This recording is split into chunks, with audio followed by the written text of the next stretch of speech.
I'm Eric Novak in Dearborn, Michigan, where coming up I'm going to take a look at Ford's version of an autonomously driven future.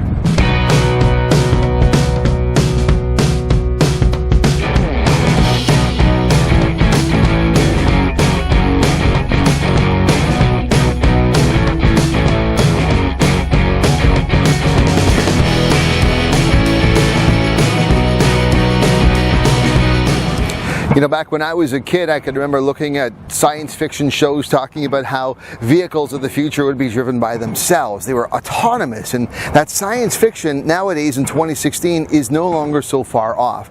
The technology advances surrounding autonomous or self-driven vehicles is in high gear with automakers all around the world. And right now I'm at Ford's global headquarters in Dearborn, Michigan, where as part of their Ford Trends annual conference, which I get to attend, I'm here to take a look at their early adoptions of an autonomous drive vehicle, something that they plan to have in full production on a wide scale with no steering wheel, no foot pedals by 2021. This is pretty heady stuff. Let's take a look. Ford will be mass producing vehicles with full autonomy within 5 years. A driver is not going to be required. We see autonomous vehicles as having as significant an impact on society as Ford's moving assembly line did more than 100 years ago. So when we step back and we take a look how we can make the most difference in people's lives during the next 100 years, we see the autonomous car changing the way the world moves again.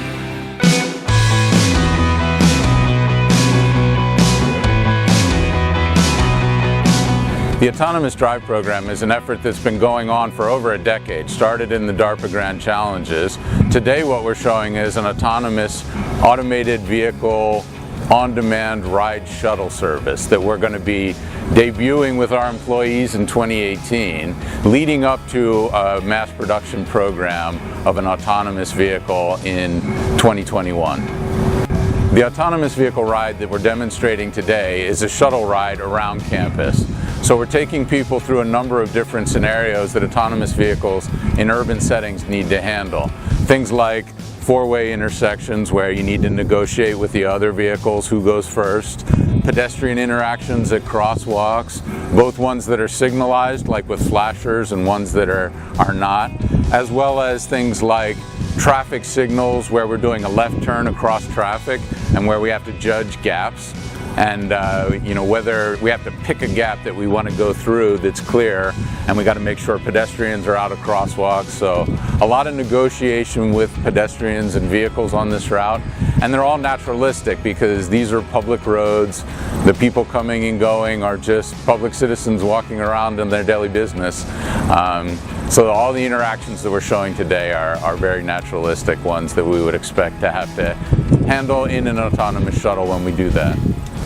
The autonomous vehicle that we produce in 2021, it's going to be a vehicle program specific for autonomy. So it'll be a vehicle, one of our mainstream vehicles, but customized for autonomy. So the sensors will be built in, all the computing power that we have in the trunk currently will be incorporated into the vehicle. So it'll be a significant program in 2021 versus the prototypes that you're seeing here today. So there's lots of different benefits. Obviously one of our goals is to improve safety. I think there's also some benefits in improving congestion, things like that. Additionally, there's new sort of economic models that are emerging, right? Some of these ride service businesses, you know, a large portion of the price you pay for that is in the drivers, right? And now if we have an autonomous vehicle, that opens up a couple options, right? Those vehicles can run basically around the clock, so they can keep those vehicles on the road, providing greater access to ride services for people, and it allows us to invest more money in the vehicle because of that.